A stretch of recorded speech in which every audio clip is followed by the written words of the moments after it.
Welcome to মৌলিক study. মৌলিক স্টাডিতে তোমাদের সবাইকে স্বাগত। আজকে 16ই এপ্রিল 2024 কারেন্ট অ্যাফেয়ার্সের ইম্পর্ট্যান্ট প্রশ্ন নিয়ে চলে এলাম। চলো শুরু করা যাক। 1 নম্বর প্রশ্ন, সম্প্রতি কবে বিশ্ব শিল্প দিবস বা ওয়ার্ল্ড আর্ট ডে 2024 পালিত হলো? এটা 15ই এপ্রিল পালন করা হলো। 15ই এপ্রিল বিশ্বজুড়ে মানুষ বিশ্ব শিল্প দিবস উদযাপন করে, যা বিভিন্ন সংস্কৃতি এবং সমাজে শিল্পের স্থায়ী প্রভাবের প্রতি শ্রদ্ধা নিবেদন করে। বিশ্ব শিল্প দিবস শুধুমাত্র শিল্পীদের উল্লেখযোগ্য অবদানকে উদযাপন করে না, বরং মানুষের যোগাযোগ, সাংস্কৃতিক পরিচয়, ব্যক্তিগত স্বাধীনতা, শিল্পের গুরুত্বপূর্ণ ভূমিকার ওপরও জোর দেয়।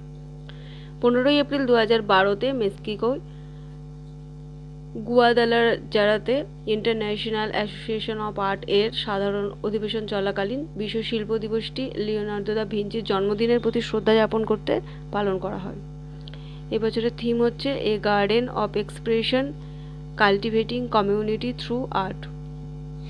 পরের প্রশ্ন 2 নম্বর, সম্প্রতি কবে আন্তর্জাতিক পাগড়ি দিবস বা ইন্টারন্যাশনাল টার্বান ডে 2024 পালিত হলো?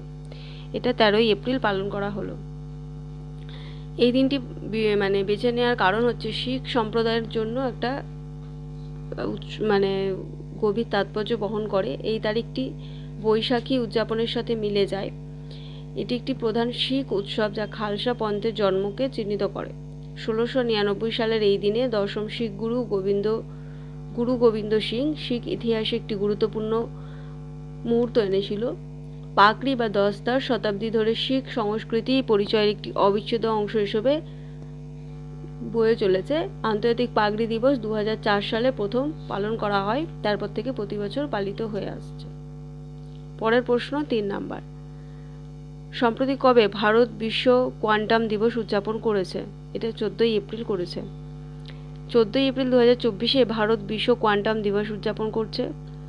কোয়ান্টাম বিজ্ঞান এবং প্রযুক্তি সম্পর্কে সচেতনতা এবং উপলব্ধি বাড়াতে একটি বিশ্বব্যাপী উদ্যোগ। কোয়ান্টাম সায়েন্স এবং টেকনোলজির বিভিন্ন ক্ষেত্রে বিশ্ব নেতা হওয়ার উচ্চাকাঙ্ক্ষীর সাথে একটি জাতি হিসেবে 2023 সালে ন্যাশনাল কোয়ান্টাম মিশন চালু হওয়ার সাথে ভারতের প্রচেষ্টা, এটা প্রতি বছর পালন করছে ভারত 14ই এপ্রিল।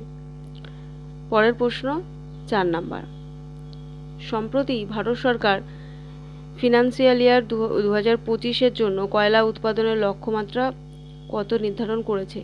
170 মিলিয়ন টন লক্ষ্যমাত্রা রেখেছে। কয়লার অতিরিক্ত সচিব এম নাগারাজু দ্বারা পরিচালিত পর্যালোচনা অনুসারে আসন্ন আর্থিক বছরে ক্যাপটিভ এবং বাণিজ্যিক কয়লা ব্লকগুলি থেকে 170 মিলিয়ন টন কয়লা উৎপাদন করার লক্ষ্য রেখেছে সরকার। 74টি কয়লা খনির প্রতিনিধিরা পর্যালোচনা সভায় অংশ নেন। নির্ধারিত লক্ষ্যমাত্রা অর্জনে তারা আস্থা প্রকাশ করেছে। কয়লা ব্লক বরাদ্দকারীরা 2024-25 সালে 170 মিলিয়ন টন উৎপাদন লক্ষ্য পূরণের বিষয়ে আশাবাদী। পরের প্রশ্ন 5 নম্বর, সম্প্রতি কোন দুটি দেশ, এটা একটু মিস্টেক হয়ে গেছে স্পেলিংটা, কোন দুটি দেশ ডাবল ট্যাক্সেশন এভেন্টস এগ্রিমেন্ট এর সংশোধনী স্বাক্ষর করেছে? ভারত এবং মরিশাস। ভারত এবং মরিশাস সম্প্রতি 7ই মার্চ 2024-এ তাদের ডাবল ট্যাক্সেশন অ্যাভিয়েন্ডেন্স এগ্রিমেন্টের একটি সংশোধনী স্বাক্ষর করেছে। উদ্দেশ্য হচ্ছে এই পদক্ষেপটি মরিশাসের মাধ্যমে বিদেশি পোর্টফোলিও বিনিয়োগের ওপর বর্ধিত নিরীক্ষণ এবং অতীত বিনিয়োগের সম্ভাব্য প্রভাব সম্পর্কে উদ্বেগ বাড়ায়।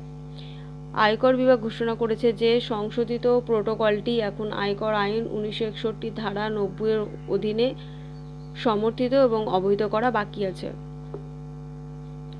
মরিশাস সম্বন্ধে বলি, রাজধানী হচ্ছে পোর্ট লুইস, মুদ্রা হচ্ছে মরিশিয়ান রুপি, অফিসিয়ালি ভাষা ইংরেজি এবং বর্তমানে প্রধানমন্ত্রী প্রবীন্দ্র জগন্নাথ। পরের প্রশ্ন 6 নম্বর, সম্প্রতি নিউজ উইকের কভারে কোন ভারতীয় ব্যক্তির মুখ দেখা গেছে? এটা হচ্ছে ভারতের বর্তমান প্রধানমন্ত্রী নরেন্দ্র মোদী।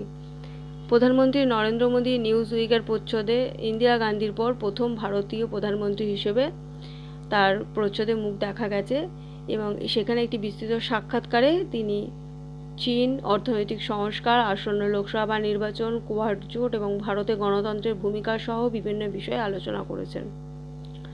পরের প্রশ্ন 7 নম্বর, সম্প্রতি কোন বিচারপতি ন্যাশনাল জুডিশিয়াল একাডেমি ডিরেক্টর হিসেবে নিযুক্ত হয়েছেন? উত্তরটা হচ্ছে বিচারপতি অনিরুদ্ধ বসু। সুপ্রিম কোর্টের বিচারপতি অনিরুদ্ধ বসু ভোপালের ন্যাশনাল জুডিশিয়াল একাডেমির নতুন ডিরেক্টর হিসেবে মনোনীত হয়েছেন। 10 এপ্রিল একটি অনুষ্ঠানে তাকে সুপ্রিম কোর্টের প্রধান বিচারপতি DY চন্দ্রচূড় নিয়োগ করার কথা ঘোষণা করেছে। 1993 সালে প্রতিষ্ঠিত এই ন্যাশনাল জুডিশিয়াল একাডেমি সুপ্রিম কোর্টের নির্দেশিকা এবং বিচারকদের দক্ষতা বৃদ্ধি এবং আদালত প্রশাসনকে সহজতর করে। অনিরুদ্ধ বসু 2004 সালের জানুয়ারিতে কলকাতা হাইকোর্টের স্থায়ী বিচারক হিসেবে নিযুক্ত হয়েছিলেন। পরে আগস্ট 2018-তে ঝাড়খণ্ড হাইকোর্টের প্রধান বিচারপতি ছিলেন এবং 24 মে 2019 থেকে সুপ্রিম কোর্টে তিনি আসেন এবং 10 এপ্রিল 2024 সুপ্রিম কোর্ট থেকে তিনি অবসর নেন এবং বর্তমানে ন্যাশনাল জুডিশিয়াল একাডেমির ডিরেক্টর নিযুক্ত হলেন। পরের প্রশ্ন 8 নাম্বার। সম্প্রতি কোন সিনিয়র আমলা ডাক বিভাগের সচিব হিসেবে নিযুক্ত হয়েছেন? উত্তরটা হচ্ছে বন্দিতা কাউল। সিনিয়র আমলা বন্দিতা কাউল আর্থিক পরিষেবার ব্যাংকিংয়ে প্রচুর অভিজ্ঞতার সাথে একজন অভিজ্ঞ পেশাদার ডাক বিভাগের সচিব হিসেবে নিযুক্ত হয়েছেন। তিনি 1989 ব্যাচের ভারতীয় ডাক পরিষেবা অফিসার, বর্তমানে ডাক পরিষেবা বোর্ডের সদস্য হিসেবেও কাজ করতে। তিনি ভিনীত পান্ডের পদত্যাগের পর তার জায়গায় আসছেন। তো ডাক বিভাগ সম্বন্ধে বলি, এটা ভারত সরকার প্রতিষ্ঠা করেছিল 1 অক্টোবর 1854 সালে। সদর দপ্তর হচ্ছে নয়াদিল্লি। পরের প্রশ্ন 9 নাম্বার। সম্প্রতি কোন সংস্থা আধার সক্ষম পেমেন্ট সিস্টেম মানে AEPS লেনদেনের জন্য পরিষেবা চার্জ কার্যকর করছে? এটা IPPB অর্থাৎ Indian Post Payment Bank. India Post Payments Bank Aadhaar সক্ষম পেমেন্ট সিস্টেম লেনদেনের জন্য পরিষেবা চার্জ কার্যকর করছে। 15 জুন 2022 থেকে এটা চালু হবে। AEPS হলো একটি ব্যাংক নেতৃস্থানীয় মডেল যা আধার প্রমাণীকরণের মাধ্যমে পয়েন্ট অফ সেল টার্মিনালগুলিতে অনলাইন আর্থিক লেনদেনের অনুমতি দেয়। কিভাবে হবে এটা? হচ্ছে প্রতি মাসে 3টি AEPS এর লেনদেন, নগদ উত্তোলন, নগদ জমা এবং মিনি স্টেটমেন্ট সহ সবকিছু বিনামূল্যে হবে এবং এরপর সীমা অতিক্রম করলে তার জন্য প্রতিটা জমা এবং তোলার জন্য 20 টাকা প্লাস GST এবং মিনি স্টেটমেন্টের জন্য প্রতি লেনদেনে 5 টাকা প্লাস GST দিতে হবে। পরের প্রশ্ন এবং লাস্ট প্রশ্ন 10 নাম্বার। সম্প্রতি ভারত কোন দেশকে সংহতি এবং সমর্থনের জন্য অ্যাম্বুলেন্স এবং স্কুল বাস দান করেছে? এটা হচ্ছে নেপালকে। সংহতি এবং সমর্থনের ইঙ্গিতে ভারত নেপালের বিভিন্ন সংস্থাকে 35টি অ্যাম্বুলেন্স এবং 66টি স্কুল বাস দান করেছে, যা স্বাস্থ্য এবং শিক্ষার গুরুত্বপূর্ণ ক্ষেত্রে পরিকাঠামোটাকে শক্তিশালী করেছে। নেপালে ভারতের রাষ্ট্রদূত নবীন শ্রীবাস্তব, অর্থমন্ত্রী বর্ষমান পুনের পাশাপাশি ইস্তাহার অনুষ্ঠানটি পরিচালনা করেন। অর্থমন্ত্রী নেপালে ভারতের চলমান উন্নয়নমূলক প্রকল্পগুলির প্রশংসা করেছেন, জনগণের মধ্যে সংযোগ বাড়ানো এবং দুই দেশের মধ্যে সম্পর্ক গভীর করার ক্ষেত্রে তাদের ভূমিকার ওপর জোর দিয়েছে। নেপাল দক্ষিণ এশিয়ার দেশ, রাজধানী কাঠমান্ডু, মুদ্রা নেপালি রুপি, প্রেসিডেন্ট রামচন্দ্র পাউডেল, প্রধানমন্ত্রী পুষ্প কমল দাহাল, অফিসিয়ালি ভাষা হচ্ছে নেপালি। এই ছিল আজকের সমস্ত ডিটেলস। ভিডিওটা ভালো লাগলে লাইক করো, বন্ধুদের সাথে শেয়ার করো এবং চ্যানেলে নতুন হলে অবশ্যই চ্যানেলটি সাবস্ক্রাইব করো। আজকে এতটুকুই।